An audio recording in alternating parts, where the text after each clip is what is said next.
Good evening, everyone. How are you all doing? Yeah? Right on. My name is Varun Soni, and I'm the Dean of Religious Life here at the University of Southern California. I'm very grateful to our sponsors, USC Spectrum and the Office of Religious Life, for making this evening possible. And I'm very grateful to all of you for being here for a very special event. In particular, a very warm welcome to all the parents who have joined us this evening as we kick off Parents Weekend. So, welcome.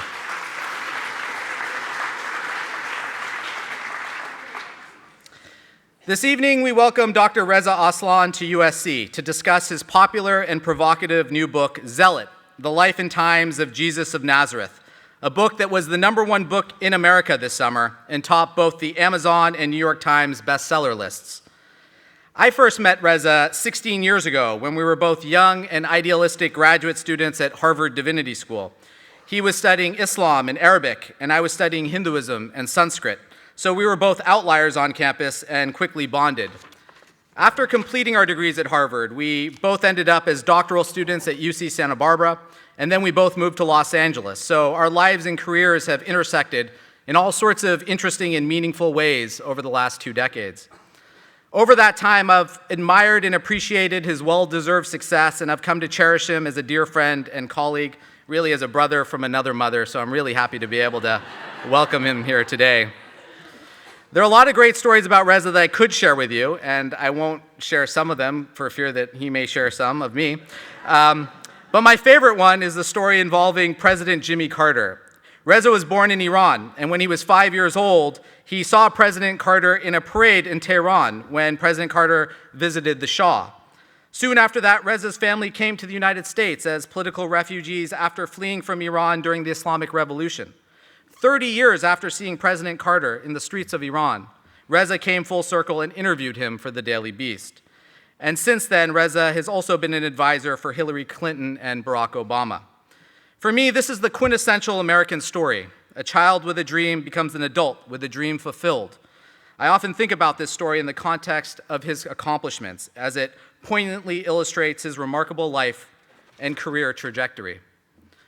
Dr. Reza Aslan has degrees in religion from Santa Clara University, Harvard Divinity School, and UC Santa Barbara. And he also has an MFA from the University of Iowa, where he was named the Truman Capote Fellow in Fiction.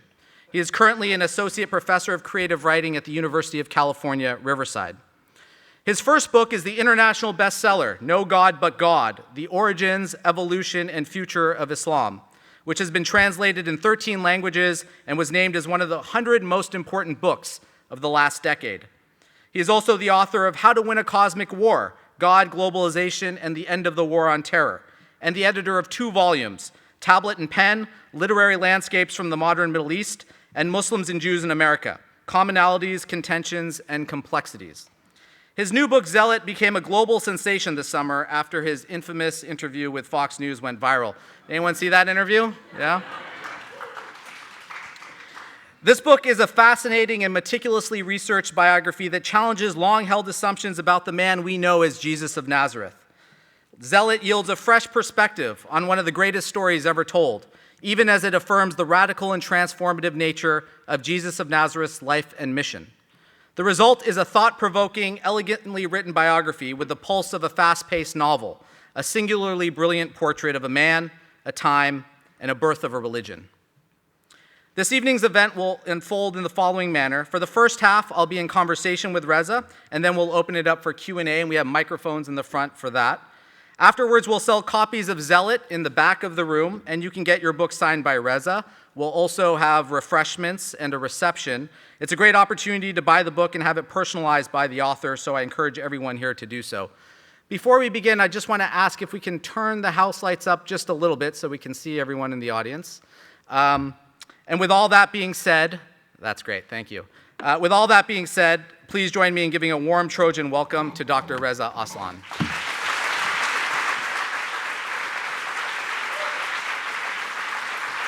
Thank you very much. Oh, I could tell you some stories. Oh, yeah. I'll tell you my favorite story. It's a story that Varun has told a bunch of times, but I'll just tell you. So at Harvard, for some reason, I don't know if it was like we were the only 2 brown people on campus, but everyone just kept mistaking us for each other. all that. It was so offensive in so many different ways. But I had someone come up to me and give me a CD and have this long conversation. Thank Wait, you the for Radiohead giving CD. me this. Thank you for lending me this Radiohead CD. And I'm like, dude, I don't own any Radiohead CDs. I have no idea who you are, but I guess he had Anyway. lent it to them. So Yes. I said, as long as our girlfriends could have tell us apart, then we would be okay. Yeah. So let's just get right into it with the do it. book. At the beginning of the book, you discuss your own personal journey from faith to scholarship. Can you talk about your spiritual and scholarly journey, your journey from being a follower of Jesus Christ to now being a follower of Jesus of Nazareth? What's Yeah. the difference between these two Jesuses, and what caused you to shift your devotion from one to the other? Yeah, that's a really good question. I grew up in Iran, culturally a Muslim. I always sort of joke that I came from a family of lukewarm Muslims and exuberant atheists. My dad, who was the exuberant atheist, he was one of these guys who, just always had a pocket full of Prophet Muhammad jokes that he would, bring out at inappropriate times. When the revolution happened, if you remember, Ayatollah Khomeini sort of very famously promised that he had no political goals at all, that he was just going to come back to Iran and go back to his mosque and mind his own business. And my dad, who never liked anybody, in a religious cloak, basically just said bullshit.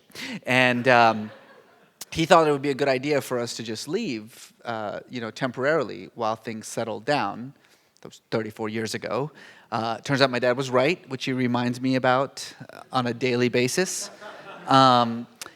But I think for me, because again, I didn't have much of religious instruction. We weren't a deeply religious family. We were Muslim the way that so many people are just Muslims, just part of your identity. And so when I came to the States, especially, of course, now, if I had just a little bit of Islam in me in Iran, once we came to America, it was just wiped clean. This was the 1980s. It was a very, very difficult time to be either Iranian or Muslim in the United States, as opposed to now when it's fantastic. It's great now. It's great. This was the hostage crisis, 444 days in which Americans are being held hostage in Iran. You had Ted Nugent singing about, bombing Iran and things like that.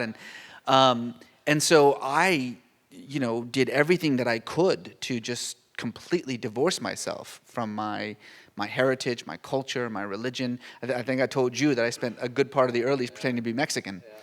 Yeah. Yeah, I know. And let me tell you something, by the way. You know that your particular ethnic community is in trouble when you assume that Americans will treat you better if you say you're Mexican. And so, but despite this, I've just always been deeply interested in religion and spirituality. And I don't know why. I think that maybe it had to do with the childhood images of revolutionary Iran, this sort of experience of seeing the power that religion has to transform a society for good and for bad, I don't think ever left me. And so I'd always been deeply interested in religion and spirituality. I'd always been, those two things, which are different, have always had a deep and abiding interest in my life. But I never had an opportunity to in any way explore that until in high school when some friends dragged me to this evangelical Christian camp. And that's when I heard the gospel story for the first time. And this story about the God of the heavens and earth coming down in the form of a baby and dying for our sins, and that anyone who believes in him can also never die but have eternal life. I'd never heard anything like that before in my life. This was a transformative experience for me. I absolutely just absorbed that message, became a not just a Christian, but an evangelical, conservative, fundamentalist, Bible-thumping Christian, and spent the next 3, 4, 5 years preaching this gospel to everyone, whether they wanted to hear it or not, actually. And then I went to college. I went to Santa Clara, and I decided this is what I was gonna do for a living. I'm gonna study the New Testament. This is what I'm gonna do. I'm gonna make Jesus, my career. And it was at that moment that I was confronted with what I think a lot of people in our situation, when you walk into the academic study of the academic discipline of religion, is confronted with, which is that sudden moment where you realize that pretty much everything you thought you knew was wrong. In this particular case, what I discovered was this great chasm between the Christ of faith, as I had been introduced to him, particularly in this very conservative evangelical community, I should mention, and the Jesus of history, that they were different, and that more importantly, I was more drawn to the Jesus of history, this person that I was studying, that I was learning about, who lived 2,000 years ago. The man himself became so much more real to me, so much more accessible, so much more appealing. I sometimes, to put it in evangelical terms, I wanted to have a personal relationship with this man, much more so than I think that I had with the sort of celestial Christ. And that's when everything changed. That's when the impetus for this book came. I eventually left Christianity, and then weirdly, it was kind of at the encouragement of my mostly Jesuit Catholic priest professors who sort of encouraged me to go back and relearn about your faith and your culture and your heritage. And that's when I started to learn more about Islam. I'd never known anything about it before. And I found just that the symbols and metaphors that Islam used to describe God and humanity and the relationship between creator and creation, that those symbols, those metaphors rang more true to me, that they seemed more familiar, more comfortable. And so I often say that I had a spiritual or emotional conversion to Christianity, and I had an intellectual conversion to Islam. In this book, you talk about Jesus of Nazareth, the historical figure who lived in first century Palestine, as opposed to Jesus the Christ, the celestial figure of the Gospels. And you refer to him as Zealot, which was a provocative term in his day and in ours. What is it about the religious and prophetic context that the historical Jesus lived in that made you think Zealot was, the right term to use to describe him? And that's a really good point, because you're right that zealot in our modern parlance has, some negative connotations, but it didn't in Jesus' time. In fact, zealotry was a widespread phenomenon in the first century. Most Jews would have proudly referred to themselves as zealous for the Lord. All the great heroes and prophets and kings of the Hebrew Bible, or the Old Testament as it's sometimes called, were all known for being zealous for the Lord. Zeal is an actual term. It's a doctrine. It's a biblical doctrine. And it implies a number of things. It implies an uncompromising devotion to the Torah, the law of Moses. It implies a refusal to serve any human master. And most importantly, it implies a commitment to establishing the sole sovereignty of God, which is the sum and total of the Torah. Hear, O Israel, the Lord thy God is one. Thou shalt have no other gods before me. Those are not statements of monotheism. Those are statements about the role and relationship of God to creation, that he is the sole sovereign, the sole king, the sole master, that you will not live under any other rule except for the rule of God. Certainly you would not live under the rule of a pagan, heathen, bloodthirsty Roman Empire. The core value, the core point of zeal as a doctrine is embedded in Deuteronomy. The land of Israel must be cleansed of all but the Jews, the chosen people, as God has demanded. And so for the vast majority of Jews in Jesus' time, they would have, again, proudly referred to themselves as zealots. But some zealots went further and actually challenged the rule of Rome. And my argument is that Jesus was one of them. You're looking at historical texts, and the Gospels are problematic as historical texts because they were written 70 to 110 years after Jesus by people who didn't know them and who had a different conception of what history even meant. Right. So, as a historian of religion, investigating the life and times of the historical Jesus, what textual and historical sources did you use, and how did you determine and establish the veracity of this evidence? Well, let's start with the first part of that question, which is, for us, it's like religion 101. It's the first thing the first day of your religion class, what you learn is that these are not historical writings in the way that you think of history. The gospel writers weren't writing about Jesus the way that somebody writes about George Washington or about Napoleon. That the very concept of history means something different for us than it meant for them. For us, history means the accumulation of empirically verifiable facts. That's a complete product of the modern mind. That definition of history, which we all share in this room, is barely 300 years old. For the ancient mind, and particularly for those who are writing sacred history, which is what Scripture is, facts were secondary to the truths that are being revealed by these stories. What they were and of course, for us, fact and truth means the same thing because, again, we're products of the scientific revolution. The scientific revolution told us that that which is true is that which can be factually verified. So people thought, well, if Scripture is true, then it should also have to be factually verified, and that's where fundamentalism arose and this concept of literalism in the Bible, etc., etc. These are all very new phenomenon. The ancient mind never thought about Scripture in that way. They understood that what they were writing were theological affirmations of faith.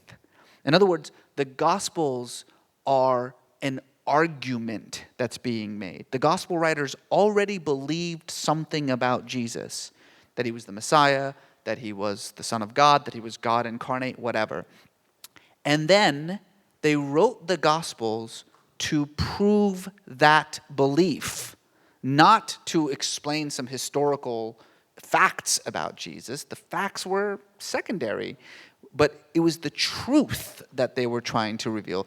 So that's a very, very important yet very difficult thing, I think, for modern people to understand about the Gospels. So what do you do then? If you're a historian and what you have in front of you are not what you would consider historical documents, how do you then cull history out of it? Well, the truth is that this is a process that's been underway for 200 years. I'm not the first person to, look at the historical Jesus. The so-called quest for the historical Jesus goes all the way back to Albert Schweitzer. It's a 2-century-long process, and thousands of scholars all over the world have added to this process. But essentially, the tools that are necessary to do the kind of exegesis that I'm talking about: look at the Gospels, take the claims, analyze those claims according to what we know about the history of the time. And the nice thing is that we know a lot about first century Palestine. It's an era that was very well documented, thanks in large part to the Romans, by the way, who, if they were good at anything, they were good at documentation. They were good at documentation and killing. Those were their two strengths. And roads. Documentation, killing, and roads. That's the foundation of the Roman Empire. So we know a great deal about Jesus' world. And so that's it. You take the claims of the Gospels, you analyze it according to what we know about the time and place in which Jesus lived, and then that tells you how factual those claims are, whether they are more likely to be historically accurate or less likely to be historically accurate. That's it. Controversial suggestions you make in the book. The first is that Jesus was most likely illiterate. The second, that he was probably married. And we don't have textual evidence of either his illiteracy or his marital status. So can you describe the historical context of his life and the environment that he lived in that would support these possibilities?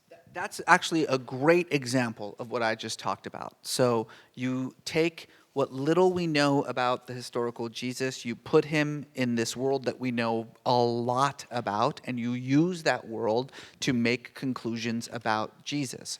And those are two pretty obvious conclusions: that he was illiterate, 98%, by most scholarly estimates, 98% of the Jews of Jesus' time were illiterate.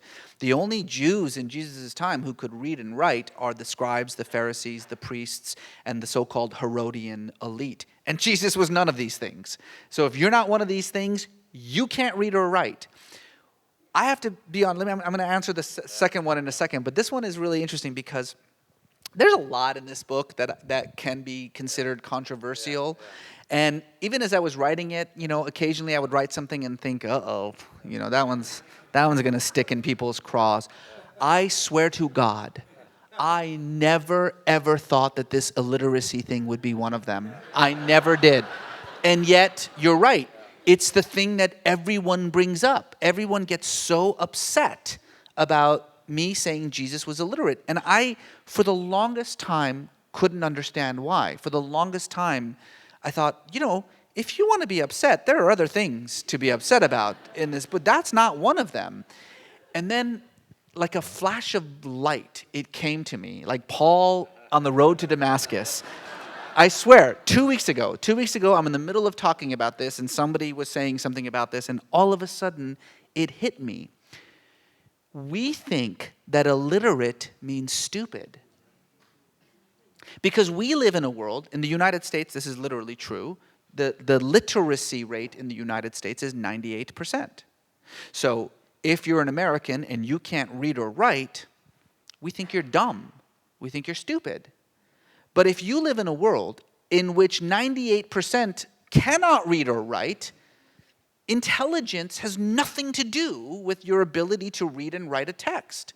So people think that when I say Jesus was illiterate, I'm saying Jesus was dumb, and nothing could be further from the truth. But it is almost guaranteed that he could not read or write, but so what? The issue of the marriage thing, that's much more complicated. It's complicated for all the theological reasons that you think, but it's actually worse than that. Here's the problem that the historian has to deal with when talking about Jesus' married life. It's that the argument involves two seemingly contradictory, conflicting facts.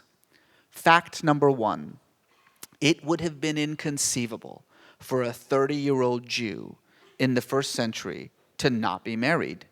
That's not to say that there weren't celibates. There were celibates, but they were monks. There were people like, the Qumran community, the Essenes. They didn't just divorce themselves, from marriage. They divorced themselves from society. They went and lived off in the desert. Jesus obviously did not do that. It would have been bizarre. I mean, he'd be like a Martian, for this 30-year-old poor Jewish peasant to not have a wife and kids. Everyone would have thought that he was like from another planet. It would have been so hard to fathom that the historian immediately says, well, then obviously he was married. He must have been married. It would have made no sense if he weren't married. Here's the other fact.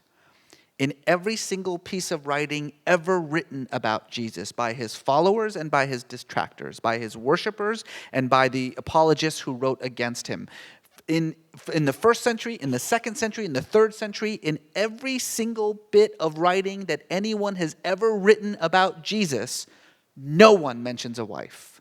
Never. And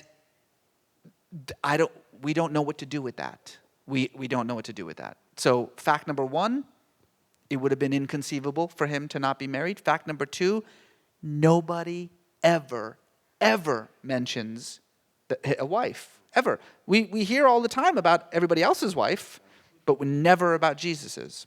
So what do you do with that? You argue that Christianity today is much more a tradition of Paul than of Jesus, that Paul's version of Jesus is his own creation, and that Paul really laid down the foundations for institutional Christianity. However, it could have been different. Christianity could have continued through Jesus' brother, James, who better represented and embodied the historical Jesus as a political revolutionary. Why did Christianity become a religion of Paul, a Hellenistic spiritualist, instead of James, a Jewish social fighter for justice like his brother? So it could exist, so it could survive. I mean, this is what Varun is talking about is kind of the last third, the part 3 of this book, which is, what happens after Jesus' death. And essentially, Christianity splits into many, many different branches, but you can really kind of find 2 major strands, and they're represented by these 2 major figures. Paul, who is a Greek-speaking, highly educated, fairly prosperous. He's from Tarsus, which is one of the wealthiest port cities in Rome. Paul is a Roman. He's a Roman Jew. He's a diaspora Jew. He doesn't live in Palestine. He never met Jesus while he was alive. He has this ecstatic experience of Jesus on the road to Damascus, the risen Jesus, as he refers to him. And then that experience converts him to the movement, and then he immediately begins preaching this gospel to Gentiles, to non-Jews.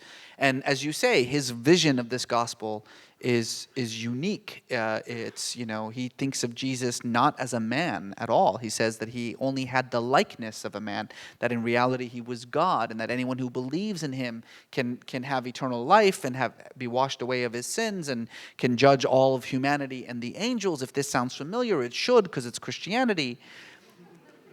The second branch was James, the brother of Jesus, a man who has been completely lost to history. Most people don't even know that Jesus had brothers, let alone that one of them was the most important person in early Christianity after Jesus, the man who actually succeeded Jesus as the leader of the movement. He was known as the Bishop of Bishops. He was in charge of the Mother Assembly, which was the Jerusalem church. They didn't use the word church then, but the Jerusalem church that was then responsible for all the other churches. So James was in charge of everybody, including Paul. And these 2 men, as I say in the book, loathed each other. I mean, just absolutely hated one another.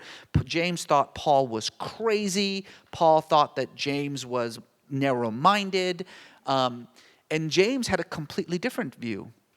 For James, this was a Jewish religion for Jews, as far as James was concerned. I mean, James was okay if non-Jews wanted to join the movement, as long as they became Jews first.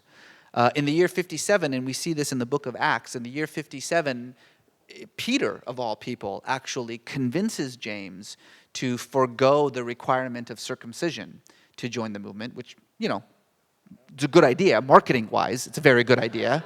And James is okay with that. James actually says, fine, you don't have to be circumcised to join us, but this is still a Jewish movement, which means that you have to follow the law of Moses, that you have to follow the dietary laws, you have to live under the Torah. Paul says Christ, quote, Christ is the end of the Torah. The law of Moses is useless. It's gone. In fact, Judaism itself is, because the law of Moses is Judaism, is sort of superseded by this new religion. James says, what new religion? This is not a new religion. This is just Judaism, except that we believe that Jesus was the Messiah. It's a very long story what happens, in their own lifetimes. Paul is the outcast. Paul is marginalized. He's on the fringes. James's view of Christianity is ascendant. And that makes sense because you're not going to win an argument with James. What are you going to say? Like whatever you say to James, he's going to be like, no, actually, I bunked with Jesus. That's not what he meant. That's not, no. But with the death of both men, Paul dies in 66, James dies in 62. In 66, there's the Jewish revolt. In 70, all of Jerusalem is burned to the ground, including the Jerusalem Assembly, James's church. And this movement is no longer focused on Jews. This movement now becomes focused on Romans. And guess what? Paul has been preaching to the Romans since the year 50. Paul becomes the template for how to move this religion forward. And James's vision of the church really falls into the background. All of this is to say, what you're saying, like what would happen if James had won? What would happen? There'd be no such thing as Christianity, because James's view, whatever else you want to say about it, Paul was right about one thing about James. It was a very limiting idea. James had a very narrow, limited idea about what this was. Paul thought this was a new global religion. Paul was right. One of the reasons I think Jesus the Christ is such a compelling figure for billions of people around the world, not just Christians, is that his spiritual lessons and parables provide a framework for how we can ethically engage in the world. You say in the book, Zealot, that Jesus of Nazareth is just as worthy of following as Jesus the Christ. What lessons of everyday living can we learn from Jesus of Nazareth? I mean, this is the whole reason that I wrote the book. I really wanted to say that the example that Jesus provided in how to confront social injustice, how to confront the powers that be, how to confront the gatekeepers of salvation, that lesson, that example is as resonant today as it was 2,000 years ago. That ultimately you could be a follower of Jesus without necessarily being a Christian, which I really feel. I mean, I feel that I'm far more deeply a committed follower of Jesus of Nazareth than I ever was of Jesus the Christ, because those lessons, that vision of the world that he espoused, is one that I completely share and that I try my hardest to live up to. And I think that that's really, hopefully, the point that people get, from this book. People always say, who did you write this? What was your, agenda for writing this book? I mean, obviously, there was my secret Muslim agenda to destroy Christianity. I mean, there's that. But beyond that secret agenda, which was revealed, Fox News. Besides that, what I wanted to do was two things. One, for a Christian audience or for a faith audience, what I wanted to say was that, the foundation of Christianity is that Jesus is both fully God and fully man. And I have to be honest with you, like even when I was a devout Christian, I always had a really difficult time conceiving of that. And I get it, it's a mystery. I get it. It's supposed to be a mystery. That's, it's the mystery of faith. I get that. But here's the problem, is that I don't think the mind is capable of truly understanding what that means, of holding those two contradictory thoughts together. Because no matter how hard, I'm talking about myself as a Christian, and there are probably Christians in the room who don't have this problem, but no matter how much I tried to think of Jesus as a man, as suffering, as cold, as tired, as scared, as in pain, in the back of my mind, I was always like, yeah, but he's God. I sometimes, I think about it this way. It's like watching a tightrope walker with a net underneath him. So what? So he falls. Big deal. And what I wanted to do was to say, no matter what else you believe about Jesus, you believe that he was also a man. And if that is true, there are consequences to that belief. That means he lived in a specific time and place. That means his teachings were addressed to very specific social ills. That means that he confronted very specific religious and political powers. That means that he was whatever else he was, a product of his world. So if you really want to know who he is, then you need to know his world, because he is a product of that world. For non-believing audience, I kind of wanted to answer this question that I get all the time, which is, what is the big deal about this guy? God, like Jesus this and Jesus that. And what I wanted to say is, this is the big deal about this guy, because forget about Jesus. Don't call him Jesus, but just take the bare bone, basic facts of his life. What you are talking about is an illiterate, uneducated, poorest of the poor peasant from the backwoods of Galilee, what we would nowadays refer to as a country bumpkin, who nevertheless, through his charisma, through the power of his teachings, formed a movement of the marginalized and the dispossessed, the outcast, the poor, women, those who were thrown aside by the powers of the time. A movement that was so threatening, by the way, to those powers that he was ultimately hunted down like a criminal, arrested, tortured, and executed for sedition. Call him Bob if you want to. That seems to me like the most interesting man in the world. Like, how can you not want to know who this person was? Oh, and by the way, he was Jesus, you know? So that's why I wrote the book. Jesus doesn't just belong to Christians. He really is a global figure. As a Muslim, Jesus is a prophet. As a Hindu, we think of him as a great yogi. And there's a story that I was raised with as a Hindu. That is, Jesus was a great yogi. He spent the lost years of his life, the years that aren't in the Bible, half his life, ages 12 to 30, in India, where he developed his skills as a yogi, that he didn't die on the cross, that he was put up on the cross to be shamed, but that he actually came down off the cross afterwards and continued to live his life. That when Saul saw Jesus on the road to Damascus, it was actually Jesus that he saw. And that Jesus ended up spending the rest of his life till he was 80 years old in India. And to this day, there is a tomb to Jesus in Kashmir, which hundreds of thousands of pilgrims visit every single year. So are there other historical narratives where Jesus does not die on the cross but lives out his life? And is there any historical account of his missing years? So, I mean, look, that's absolutely true. That's actually a vision of Jesus that I am confronted with all the time. I get 3 or 4 emails a week from people asking me about the so-called, the lost years in India and the tomb in Kashmir. Of course, Gnostic Christians also believed that Jesus did not die on the cross. Muslims believe that Jesus didn't die on the cross, but they have a different idea about it. They say that his spirit ascended into heaven and somebody else died on the cross in his stead.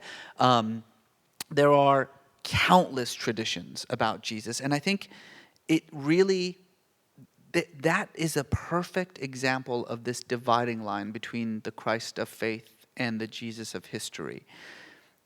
Let me answer your specific question first, and then I want to say something about the Christ of faith.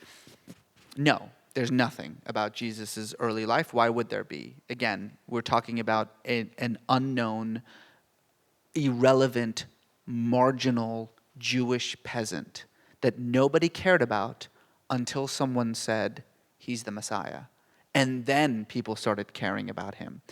Everything that's ever been written about Jesus before the beginning of his ministry, which most scholars say starts with his baptism by John, is legend. All of it. Everything you've ever heard is legend, because none of it would have been written down, because nobody cared about anything that happened to Jesus until he announced himself as someone to care about. All of those stories were written after the time. It's as true of the story of him in India as it is of his birth in Bethlehem. It's all legend. None of it is historical. That said, the Christ of faith, what makes him so important, so lasting, is precisely the malleability that you are talking about. When you go to the Church of the Nazarene, they have this amazing display.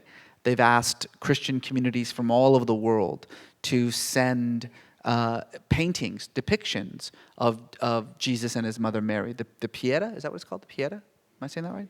Pieta? Yeah, the Pieta. The thing that you've all seen of Mary and baby Jesus. And it's amazing. You see like the one from the US. It's like a blonde, blue-eyed Jesus, Probably speaks with a British accent. The one from Guatemala, Jesus and Mary are migrant farm workers. And I don't mean they look like migrant farm workers. I mean they are migrant farm workers. The one from China, they're Chinese. The one from Thailand, they're blue because they're Hindu gods. And it reminds me of something very, very important, which is that the Christ of faith is whatever Christians need him to be, whatever a worshiper wants him to be. He's constantly in a state of evolution. He's constantly changing because the fact that he is of faith means that as faith changes, he changes.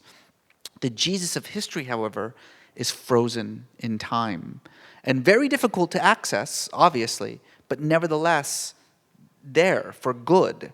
And the job of the historian is to figure out how to dig through all of these interpretations to try to get as much as possible to the person who actually lived 2,000 years ago. In his famous essay, The Devil and Mr. Jones, J.Z. Smith laments the fact that the religious studies scholar is generally absent from public discourse about religion. He talks about this after the massacre at Jonestown. We saw this in the aftermath of 9/11. I think you and I were both drawn to the study of religion to be like Houston Smith or Joseph Campbell, to talk about religion in the public sphere. And for the first time in my career, I saw a national conversation happen about the role of the religious studies scholar after your Fox interview went viral. So what is your advice to the religious studies scholar? What should the role of the religion scholar be in society? I would say this is my advice to scholars in any discipline, which is that you have got to figure out a way to break through the ivory wall and to actually engage in the public dialogue. I mean, if you're studying religion, or if you're studying archaeology or art history or sociology or whatever, I'm assuming you're studying it because you find it interesting. Guess what? Other people do too. And this notion that, we in academia spend so much time talking just amongst each other in our secret little language, that no one else is allowed to know about. And that not only do we discourage scholars from engaging with the public, but we punish them for doing so. I mean, heaven forbid if you don't have tenure yet and you write a successful book, it's over for you. Your academic career is done. That is, I think, emblematic of the state of academia. People always talk about sort of what the Fox News thing meant and all that. So there's a lot of things that we can say about it. But I think the thing that was most interesting to me is the inability to even conceive of religion as a discipline, as like an academic topic that you actually can study it, without an agenda. It's just what you do. That's not her fault. It's not Fox News' fault. That's our fault. That's because we have failed miserably in communicating our ideas, which I think are interesting, otherwise I wouldn't be doing it, with everybody else, who, by the way, turns out also finds it interesting once you figure out a way to communicate it to them. The one thing that I will say that I'm optimistic about, and you and I talk about this all the time, is that this seems to me a generational issue. When I talk to young scholars, this is obvious to them. Like, well, of course we have to figure out a way to talk to everybody else. Of course we should be writing not just for the Society of Biblical Literature, but also for Slate magazine. I mean, why not do both? It's the older generation of academics for whom I think this is, a taboo subject. Unfortunately, they're all the chairs. They all have tenure. They all have tenure. They're not going anywhere. Yeah. No offense. So let's open it up for Q&A. We have a microphone here and a microphone there. Please ask. And I know this is an event about Jesus, but I asked for questions and not sermons here. So, and we'll go back and forth between the lines, and we'll start with this young man right here. Yeah. Hello. Yeah. Alrighty. I'm trying to conceptualize what this guy was actually like, and it's so hard to go back in time and picture Palestine.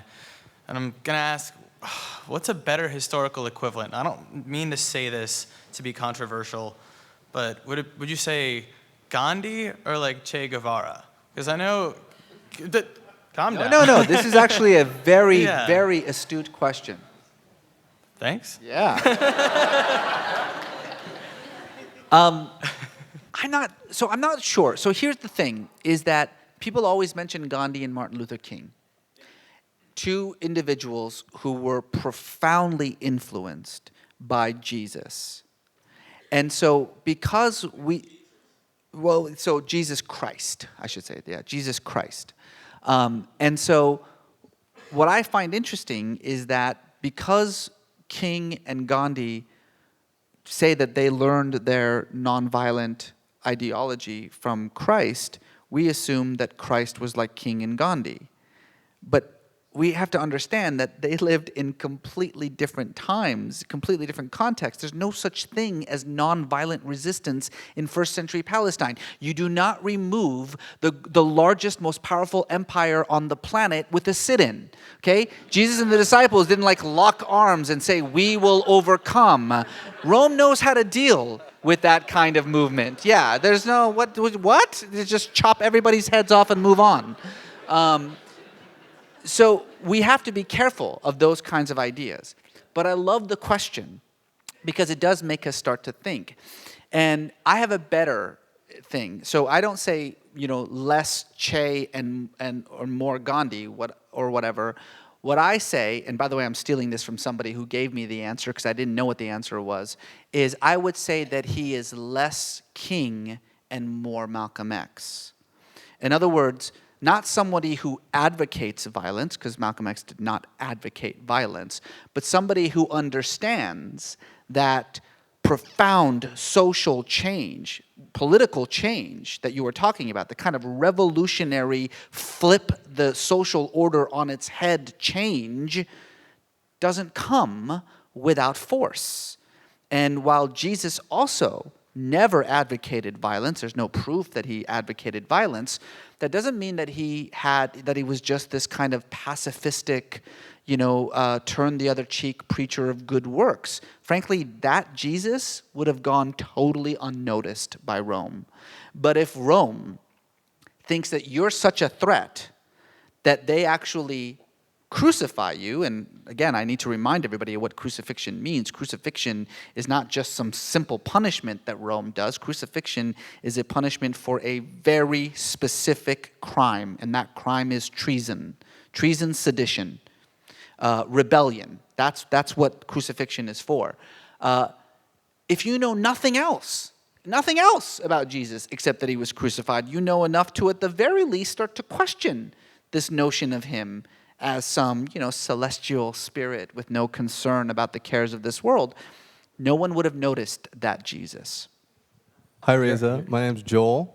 I actually volunteer with Aslan Media, so Yes, Joel, thanks what's up? Hey. I was wondering what you think of Richard Bauckham, because he came out with a book in 2006 called Jesus and the Eyewitnesses, and it's basically, it's obviously a very different thesis from your book. And he's very critical of form criticism. So, have you heard about it? Do people talk about it? I'm not all that familiar with it. Okay. What's his argument? Basically, he takes all these little names that you see in the New Testament. You're always like, why are they talking about these specific names?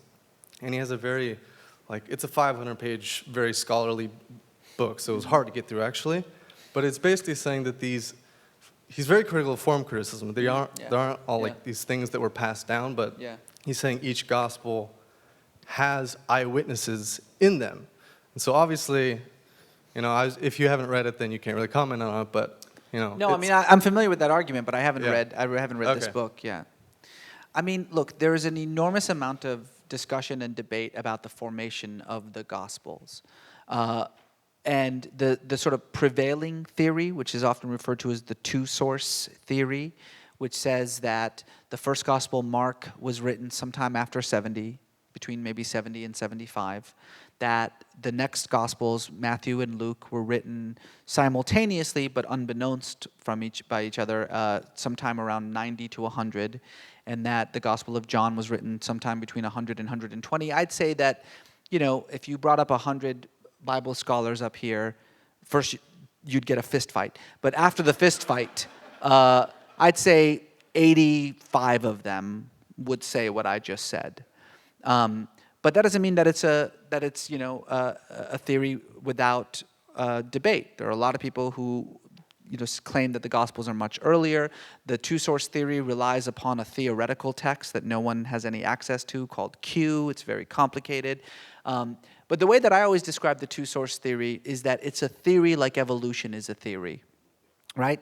It's a theory, but it's a really good one, and it's one that has lasted the test of time. And so, I'm not immediately dismissive of these, other notions. I just think that they have a far greater burden of proof. And, that's what scholarship is about, is arguing. Oh, yeah, Thanks. I will. Thanks. Hey, Reza, I'm James. Thank you so much for coming. Everything that you're saying is really interesting. I'm wondering, as someone that's devoted their life to exploring the spiritual realm, well, the religious realm, but on the side of that, the spiritual realm, where you are spiritually now, and if you have a daily practice to enforce that for yourself, and what you would say to someone who's trying to expand themselves spiritually. Damn, that's a good question. Well, part of the reason why that's such a great question is, and Varun, you'll back me up on this, is that the thing about our discipline is that it has a way of just sucking the faith right out of you, doesn't it? I mean, it's just like, nobody goes into the study of religion just for the hell of it. Usually people go into it because they come from some kind of religious background. And then within about a year, they're just like, oh, screw this. Like, this is all, they just give up on it. And scholars of religion tend to look at faith, the way that biologists look at microbes, right? They're like, that's fascinating. Look at those people. They actually believe God. Oh, my God. We're not like that. We are people who have studied the religions of the world, who have come to the conclusion that they're all saying the same thing, that they use different myths and metaphors, but they're all saying the same thing. And yet both of us have chosen to pick one, not because we think it's the correct one. Look at me, I'm totally talking for you, but I know you well enough where I can say this, yeah. Not because we think it's the correct one, or that it's most true, or that it's most right, but because we both long for a spiritual connection. We both believe that there is something beyond the material realm. We both believe that we would like to have some connection to that thing beyond the material realm. And that we both believe that to have that connection, you need a kind of language. You need a way to define it. I mean, if you're talking about God, you're talking about something that is by definition beyond, well, just beyond. That's it, just beyond. Not just beyond our abilities or beyond, it's just beyond.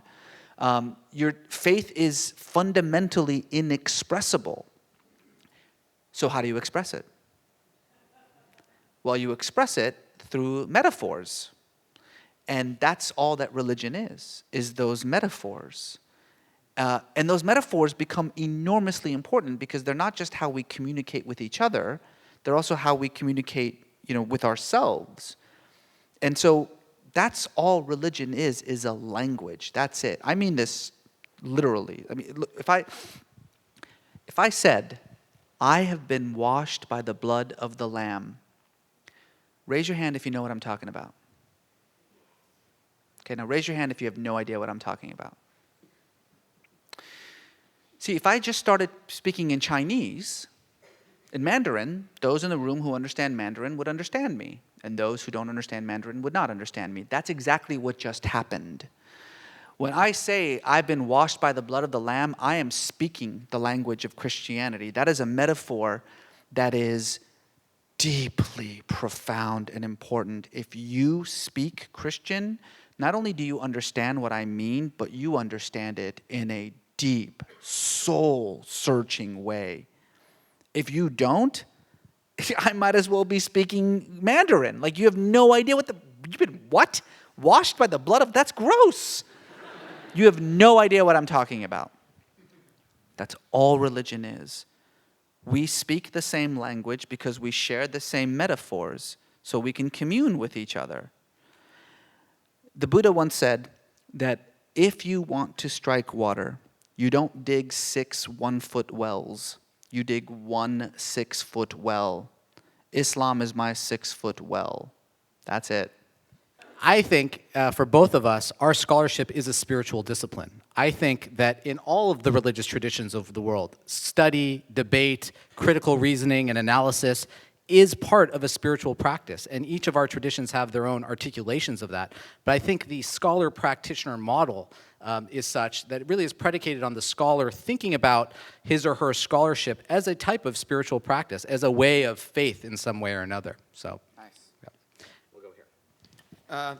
Hello, my name's Troy, and I just really had a question about historical Jesus scholarship that reading your book reminded me of, in that your book talks a lot, like other books, about Jesus' brothers, his parentage, whether he was married or not. But I've never seen a scholarly historical Jesus book ever talk about the fact that there's an apostle named Thomas, which is Aramaic for twin, Didymus Thomas in the Gospel of John, which is Greek for twin and Aramaic for twin, and then the Gnostic Gospels, they give it Didymus Judas Thomas, which Judas was the name of Jesus' brother, and in some of them, they even say he was a twin. So while I can't ask you to speak for the silence of other scholars, I was wondering why the idea that Jesus may have had a twin didn't really rate a mention in your book. Yeah, and in fact, that's one that I researched a good bit. You're right. It's a very common perception among biblical scholars. There's a lot of people who've written about it, actually. It's one that doesn't play that great of a role in the canonized Gospels, plays a much greater role in the Gnostic Gospels. And as I explained in the first few pages of my book, I don't use the Gnostic Gospels, not because I don't think that they're valuable. They're actually enormously valuable in telling us a lot about the great diversity of Christianity that existed in the end of the first, beginning of the second and third centuries. But unfortunately, they don't tell us much about the historical Jesus. Neither does the Gospel of John, by the way, which is also not very helpful in historical Jesus studies. Indeed, some would say, well, not even Matthew and Luke are all that helpful. I am of the opinion, and this is an opinion that's shared by a lot of scholars, but some scholars disagree. I'm of the opinion that the further away you are removed from the historical Jesus, the less historically valid it becomes. So my book uses Mark, and it uses what's called Q.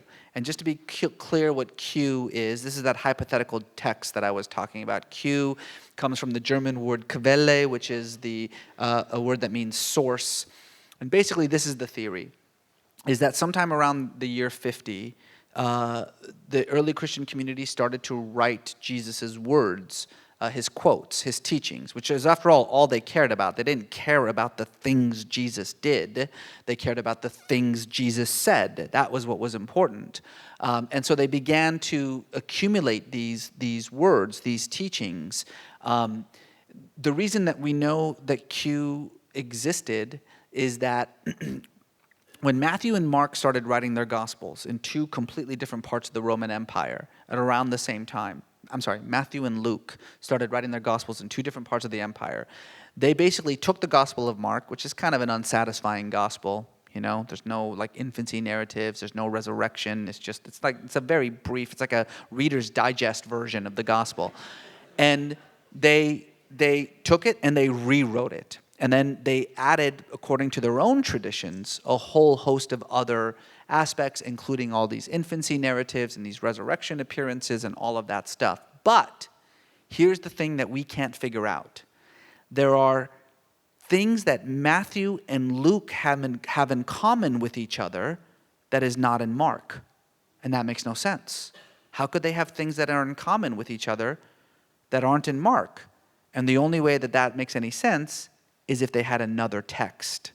And that text is called Q. And most of what they have in common with each other are these very clearly old, ancient sayings of Jesus, which is where we get this notion from. So you're right. I don't talk about the Didymus theory, but I don't talk about it not because I think it's not worth talking about. I don't talk about it because truly it's from the Gnostic Gospels, which I don't use. Thank you. Hi. So at the beginning, you talked about the ancient mind and the modern mind.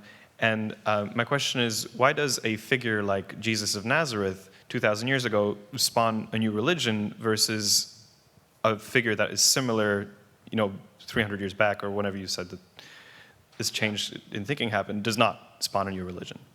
Well, first of all, we are spawning new religions all the time. I mean, I just want to emphasize that. I mean, and I don't mean just like, fringe religions or whatever. I mean global religions. I mean, if you look at Mormonism is 150 years old. 150 years from now, it'll be one of the largest religions in the world. If you look at the Baha'i are, also about 150 years old and a massive globally relevant religion. Scientology. It's funny because we're in LA, so you're allowed to make fun of Scientology. And like I'm like the only Angelino who ever stands up for Scientology. Not because I think it's a great religion or anything, but I just don't think it's all that weird or all that different from all these other religions. People are like, oh, come on, Scientology, its entire origin is based on science fiction, as opposed to Genesis. Yeah.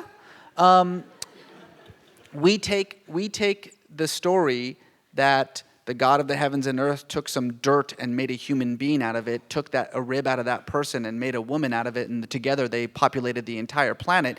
We take that seriously because it's 5,000 years old. We laugh that a bunch of aliens showed up and threw some alien prisoners into volcanoes. We laugh at that because it's 50 years old. Give it 1,000 years. And Tom Cruise will be a saint. And and we'll all be talking about Saint Cruz. Right. So it's hard to say what is what's the formula? What's the formula that makes it work? Historically speaking, we can talk about the decision to start promoting this religion to Romans, the ability of Christianity to become this incredibly syncretistic religion, that it kind of absorbed everything around it. When it came into the Middle East, it became Middle Eastern. When it went into Rome, it became Roman. When it went into Africa, it became African. When it went into India, it became Indian. That's the power of Christianity. Why it became a global religion is because it just sort of was this infinitely malleable thing that could be whatever you wanted it to be, until the middle of the 4th century, when Rome became Christian and then said, no, from now on Christianity is just this one thing. But who knows? Who knows why it works and why it doesn't work? I don't know. Hi, my name's Athena. You may know that self-appointed expert Bill O'Reilly has a new book called, Killing Jesus? Yeah, Killing Jesus. Not a manual, by the way. What do you think of him as a biographer of Jesus and his thesis that Jesus came to free the Jews from taxes? Yeah, right. That is his biography. That is his thing. Well, first of all, I should say, I suppose the biggest difference between my book and Bill O'Reilly's book is that I wrote mine. That's the first. Number one. No, you're right. What Bill O'Reilly did, by the way, did you hear that he told 60 Minutes that Jesus told him to write this book, which is amazing. So that's actually even more of a pedigree, because Jesus did not tell me to write this book. He actually tried to discourage me from it.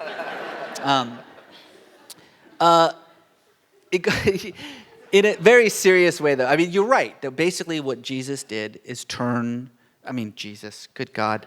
What Bill O'Reilly did is turn Jesus into like the average Tea Party member. That's what he did. I mean, he basically says that Jesus was this like anti-tax, anti-government, small business owner who, here's the thing. First of all, there's nothing wrong with that. Good for him. That's what I was saying earlier. Like, Jesus is whatever you want him to be, in a lot of ways. And even scholars, I admit this in my book. There's this sort of very famous line from great theologian named Rudolf Bultmann, who once said that scholars tend to see the Jesus that they want to see. Too often they see themselves. And I write this to say, look, I admit it. Like, essentially, we're talking about really educated guessing, and that it's impossible to kind of be completely objective when you're talking about somebody that is such a shadowy historical figure. So I don't have any problem with Bill O'Reilly and doing what he did, but I do want to emphasize something. The real Jesus, the Jesus of history, was a Middle Eastern socialist who wanted to feed the poor and advocated for free health care. That's Bill O'Reilly's nightmare, okay? That is Bill O'Reilly's nightmare. Hi, my name is Arti. Thank you so much for coming today. I'm really enjoying it. I was curious, as a scholar of religious studies, how you respond to religion and fiction. For example, Dan Brown's The Da Vinci Code and Angels and Demons. There was a lot of controversy when these books came out, so I was interested if you think that they're negative and that they spread a lot of misconceptions, or maybe they're positive because they pique people's interest in religious studies and maybe make more people more receptive to discussing it. Yeah, no, I am definitely in that camp. I mean, I didn't read the Dan Brown book, or to be perfectly honest, I read like the first chapter. I bought it for my mother because she wanted me to buy it, and I was like, all right, I'm just going to read the first chapter, and I was like, oh my God, this is like the worst thing I've ever read in my life. But I think it's great. I think it's great because of that reason that you're saying, is that, regardless of the fictionalization of it, I think it's anything that gets the popular audience involved and excited about religion is great. And I know, for a lot of my colleagues, watching, Tom Hanks, it's like this, a professor of religion who's like Indiana Jones. You're like, damn, that's I want to walk around Italy solving crimes. That's what I want to do. So I think it's great. Although it may be a bit of a misrepresentation as to the scholar's Yeah, I would life. have to say you're right. Yeah. It's like Tom Hanks is a scholar of religion the way Indiana Jones is an archaeologist. I know a lot of archaeologists. Not a single one of them carry a whip. Hello, my name is Mike Moultrie, and I've always wondered, who influenced Jesus? Everyone was so into Jesus, and I was always thinking, well, who taught him? That must have been a really heavy guy. Yeah. And so, from the book I seen, it was John the Baptist. So I was wondering if you ever considered writing a book on John the Baptist, and then also, do you have any good references on some good historical books on who John the Baptist was? I'm just absolutely so fascinated by John the Baptist. And yes, you're right. Jesus began his public life as a disciple of John the Baptist. Jesus' preaching was just John the Baptist's preachings. The very first words out of Jesus' mouth as an independent preacher was the exact same words that came out of John's mouth. Repent, for the kingdom of God is near. Jesus' first actions in his ministry was to baptize people, which is something that John just created. This is something that we don't understand, the profound, innovative quality of John and what he did. John was with the exception of Herod the Great, John was the most famous Jew in the entire first century.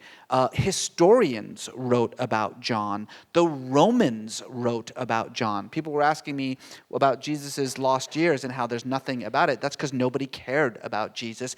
Everybody cared about John. John was an incredibly important, very famous, very well-known teacher, which is why every gospel connects Jesus to John, because that's probably the most important thing that starts Jesus' career, is this moment in which he joins John's movement.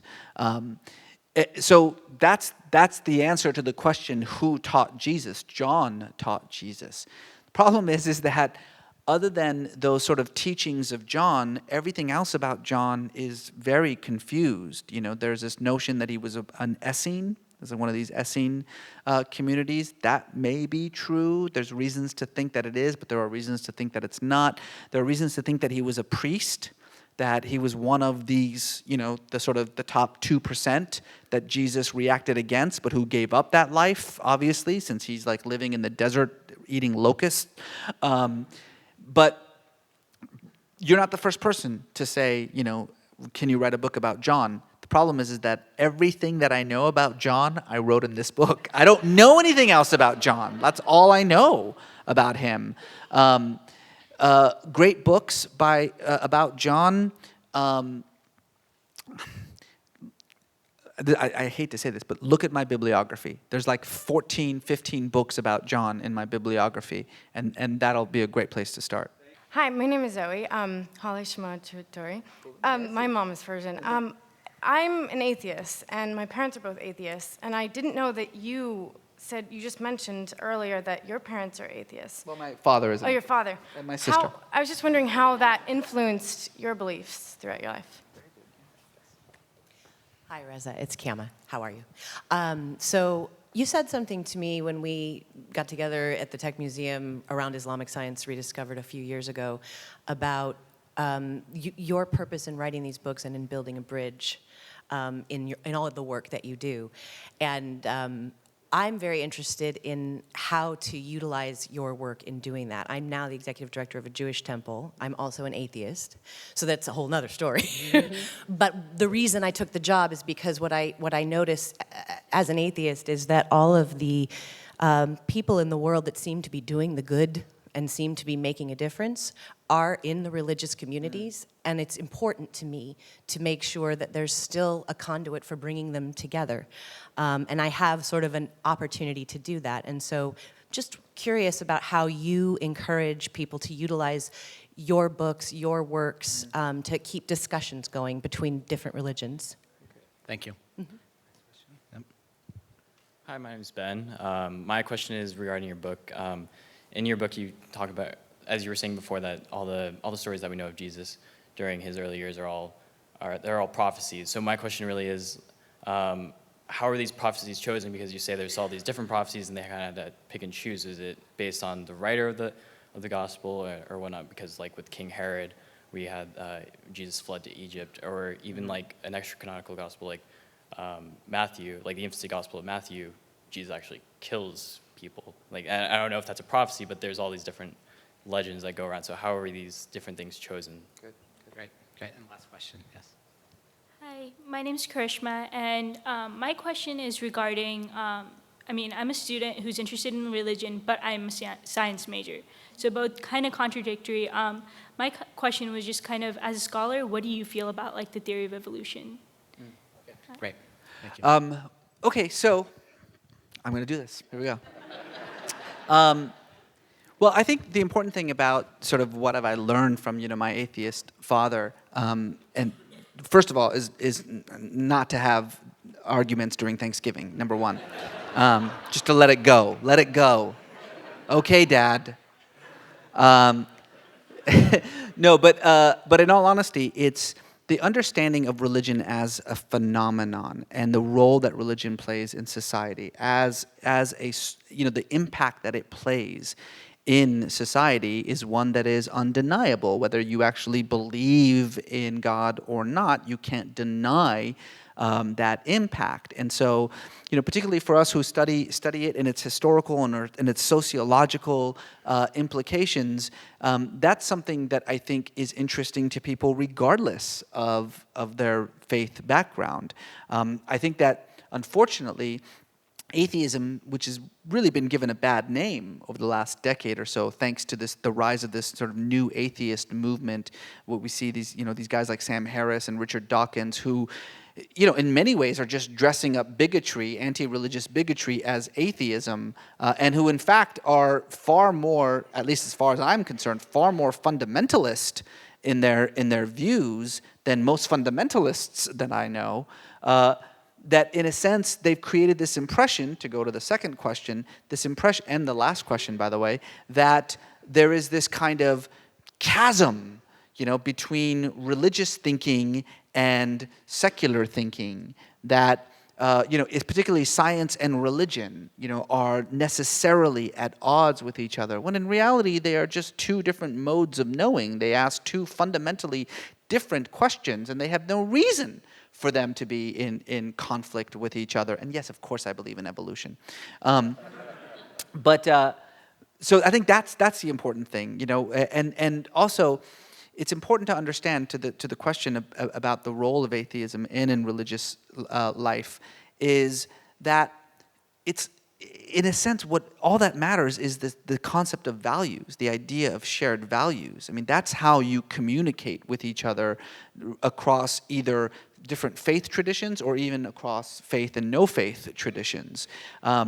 It's about making sure that you understand that while you use different languages or while you are, interested in a more sociological or scientific approach to human behavior, that in the end, what you are talking about is values that we all have in common. So don't worry about the language, don't worry about the symbols, and just focus on the values. And that's how you build these connections. That's how you build these bridges. And then... damn it. What was the other one? How do you know about the prophecies? How do you... Oh, right. Yes. So this is the thing, is that, when you read the Gospels, and I think this is sort of a fairly standard modern Christian view about Jesus, is that he fulfilled all of these prophecies. After all, he did things that were predicted in the Old Testament. What you have to understand is that it was actually in reverse, that what the gospel writers did was go through the Hebrew scriptures, pick out the prophecies that they liked, that they wanted to emphasize, and then wrote Jesus' story to fulfill those prophecies. And they did that because they wanted to express a particular truth about Jesus. Jesus did not flee to Egypt as a baby to survive the massacre of every firstborn son of King Herod. I said John the Baptist was the second most famous Jew in the first century. The first most famous Jew was King Herod. This was the king of the Jews. He was in charge of the entire Holy Land for 30 years. We know everything about King Herod. And you know what we are certain about? That at no point in his kingship did he slaughter every firstborn Jew. That is just total fantasy. Never happened. But what does it remind you of? Moses. What happened when Moses told, what did the Pharaoh do? The Pharaoh, in searching for Moses, kills all the firstborn sons. And what does Jesus do to escape the massacre of Herod that never happened? Where does he go? To Egypt. And so later on, where does he come out of? He comes out of Egypt. Who else came out of Egypt? Moses came out of Egypt. What is the truth of that story? Jesus is the new Moses. What are the facts of that story? It's irrelevant because the facts don't matter. And the last question was, how do you hope your work is used by people who are interested in sort of social justice and doing the good? Well, obviously, when you write about Muhammad, when you write about Moses, when you write about Jesus, these are people who've had some impact in the world, and not always for good. And so I guess what I really hope to do is to use, these individuals and the historical actions that they took part in, over and beyond the institutions that have arisen in their names, to try to create a bond, a connection that goes past the sort of the walls, the boundaries of religion that we create, right? Religion is all about in-group and out-group. It's all about collective identity, who is us and who is them. But that's not what prophecy is about. Prophecy is about reform, is about renewal. And so for me to sort of say, push the religion aside, focus on the prophet, is a way of saying, stop thinking about this as something that divides us and start thinking about this as something that unites us. Well, Reza has an incredibly busy schedule. I'm so grateful to him for spending time with us this evening. I think you'll all agree that it was a provocative and fascinating evening, and we really appreciate your insight, your charm, your wit. So thank you for being here.